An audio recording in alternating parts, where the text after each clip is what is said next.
je vais avoir 35 années de mandat d'élu, 19 ans député, et puis surtout, j'arrive à ma 67e année.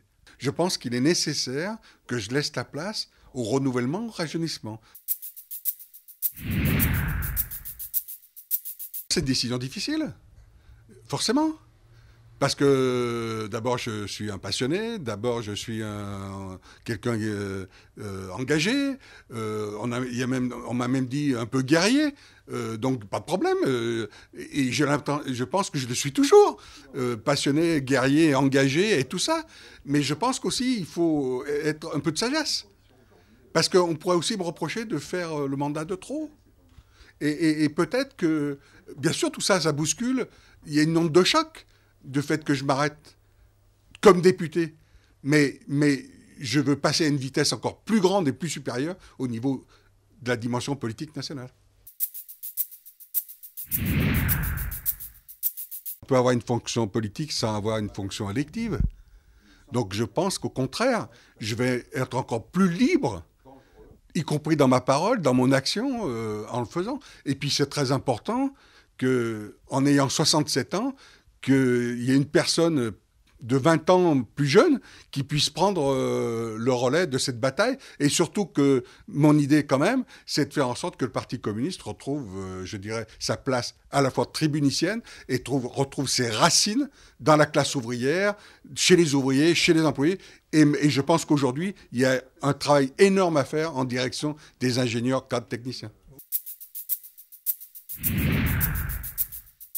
Il y a une discussion avec la possibilité d'avoir plusieurs propositions de candidature à l'élection législative.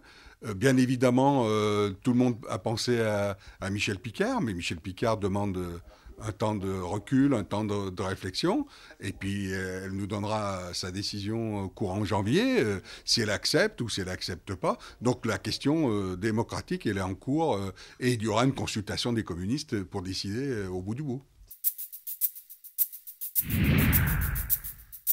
Non seulement je vais être présent, mais je vais mener une bataille politique ici, dans la circonscription, dans le département du Rhône, mais une bataille qui a une dimension nationale.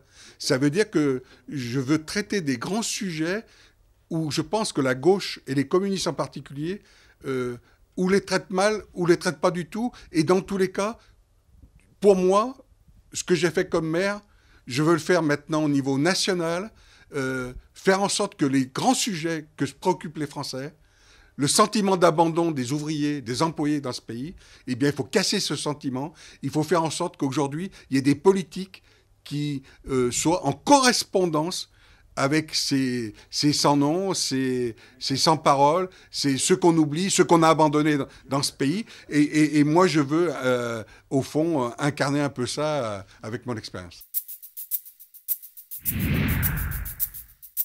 Au mois de janvier, je ressors une suite des ghettos de la République, qui inclut les événements de Villiers-le-Bel, de Grenoble, de Marseille, qui inclut une partie du travail de la mission sur le voile intégral, avec une nouvelle préface.